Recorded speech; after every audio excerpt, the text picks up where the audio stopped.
wabarakatuh. Perkenalkan, nama saya Sela Safitri dari Sekolah Tinggi Ilmu Kesehatan Samarinda, Prodi D3 Farmasi, tahun 2018. Ini saya akan mencoba menyampaikan tugas Bahasa Indonesia dengan materi paragraf. Yang pertama adalah definisi paragraf. Paragraf atau alinea adalah satuan gramatikal yang lebih besar dan lebih luas dari kalimat.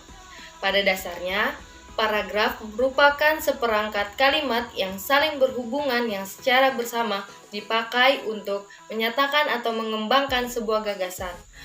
Paragraf merupakan inti penuangan buah pikiran dalam sebuah karangan dan didukung oleh himpunan kalimat yang saling berhubungan untuk membentuk suatu gagasan. Paragraf mempunyai gagasan utama yang dikemas dalam kalimat topik. Bagi penulis, gagasan utama itu mempunyai pengendali untuk kalimat-kalimat penjelas atau pengembang agar tidak keluar dari pokok pembicaraan.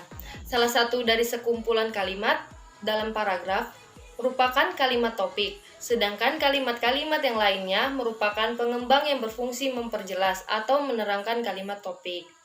Si paragraf dibagi menjadi dua. Yang pertama adalah paragraf bagi penulis dan ada paragraf bagi pembaca. Pertama, paragraf bagi penulis. Paragraf memudahkan pengertian dan pemahaman dengan menceraikan satu tema dari tema yang lain dalam teks. Paragraf merupakan wadah untuk mengungkapkan sebuah ide atau pokok pikiran secara tertulis. Paragraf harus memisahkan setiap unit pikiran yang berupa ide sehingga tidak terjadi percampuran di antara unit pikiran tertulis.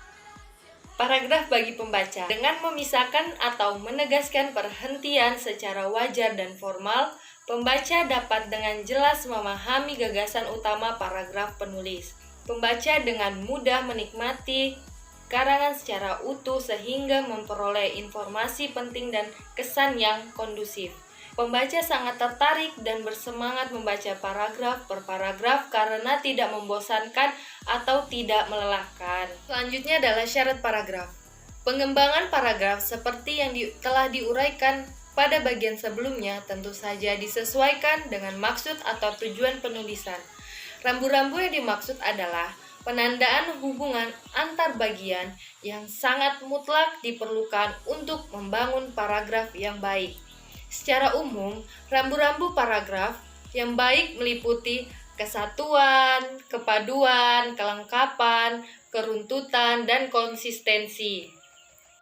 Paragraf dibagi menjadi beberapa. Yang pertama adalah berdasarkan posisi kalimat topik. Paragraf deduktif, ide pokok atau gagasan utama berupa pernyataan umum yang dikemas dalam kalimat topik. Kalimat topik itu kemudian diikuti oleh kalimat-kalimat pengembang yang berfungsi memperjelas informasi yang ada dalam kalimat topiknya. Paragraf induktif, paragraf yang kalimat topiknya terdapat pada bagian akhir. Untuk menjaga kohersi antar kalimat, paragraf dalam perumusan kalimat simpulan itu acap digunakan konjungsi penumpu kalimat yang sekaligus berfungsi sebagai konjungsi antar kalimat. Karena fungsinya sebagai penumpu kalimat, kata-kata tersebut diletakkan di awal kalimat dan tentu saja harus diawali dengan huruf kapital. Paragraf deduktif induktif. Paragraf yang kalimat topiknya terdapat pada bagian awal dan akhir paragraf. Adanya dua kalimat topik itu hanya merupakan bentuk pengulangan gagasan utama untuk mempertegas informasi. Biasanya, gagasan pada akhir paragraf dikemas dengan kalimat topik yang agak berbeda dengan kemasan kalimat topik pertama. Paragraf ineratif, paragraf yang kalimat utamanya terletak di tengah-tengah paragraf. Paragraf menyebar, paragraf dengan pola semacam itu tidak memiliki kalimat utama.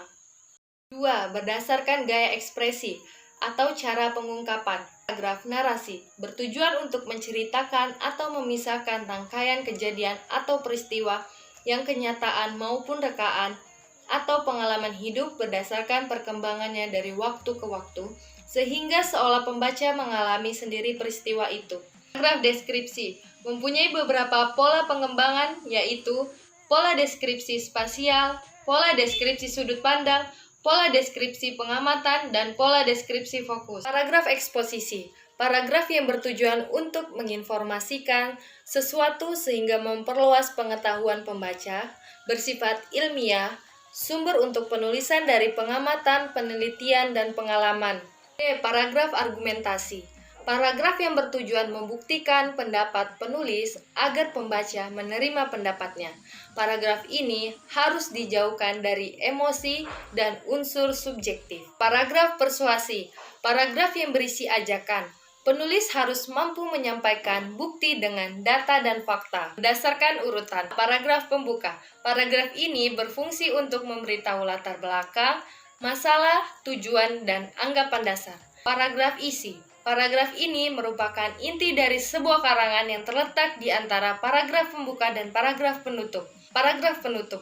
Paragraf yang merupakan simpulan dari pokok-pokok pikiran dalam paragraf isi. Sekian penyampaian dari saya, kurang lebihnya mohon dimaafkan. Assalamualaikum warahmatullahi wabarakatuh.